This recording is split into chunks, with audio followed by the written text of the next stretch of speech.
that overcommit, John Jet just overcommits, then Marlon Tapales made him pay. Yes.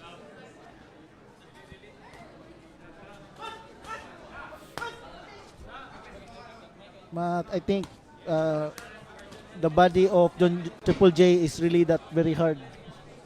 Very hard. Oh, that's, I think Triple J is losing up. Yes. He's a heavy puncher. Very good. What a very good evasion by Marlon Tapales. Evade the straight and evade by weaving from that left hook.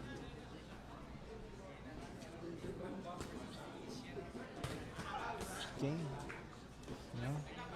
See the limbs, the reach of John Jet is really, it can, whoa, that's very good by Marlon Tapales.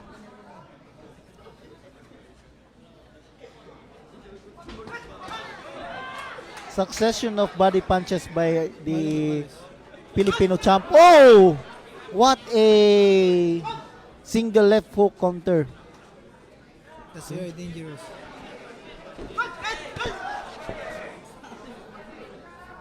Okay. Still, kinda still stiff.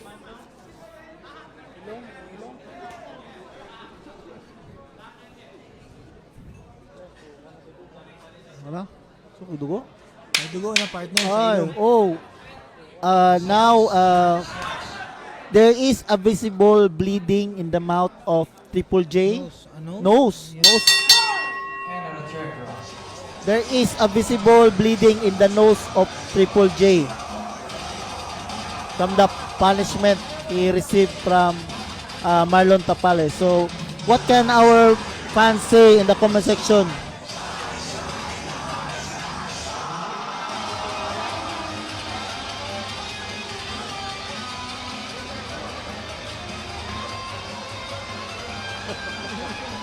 Okay, Rocky Villarosa, my nose bleed because of the English of the commentator. Well, thank you. Oh, Pau Salud, the number one sports blogger in the Philippines. Paulo Salud, Pauka Sports. Oh, it just stopped, my friends. We stopped the fight because of We- the nose bleeding. The fight was stopped because of the nose bleeding by the commentator. Woo! The Welcome back mga kaibigan. Congratulations kay Marlon the Nightmare Tapales. Panalo na naman sa kanyang huling laban against Indonesian boxer mga kaibigan, John Jet mga kapatid. Sumuko ang kanyang kalaban in the 4th round dahil basag ang ilong nito. So champion ulit si Marlon Tapales, Intercontinental Super Featherweight Champion. Umakyat po siya ng timbang mga kaibigan. At panoorin natin of course ang highlights ng kanilang laban. Let's watch the video.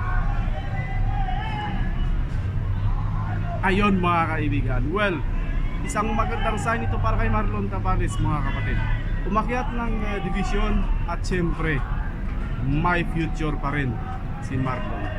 Maraming nagsasabing siyempre magtataho ang kalaban. So kahit magtataho man yan, laman pa rin yan ng tiyan mga kapatid. Thank you so much for watching and of course, see you on our next video. Bye bye.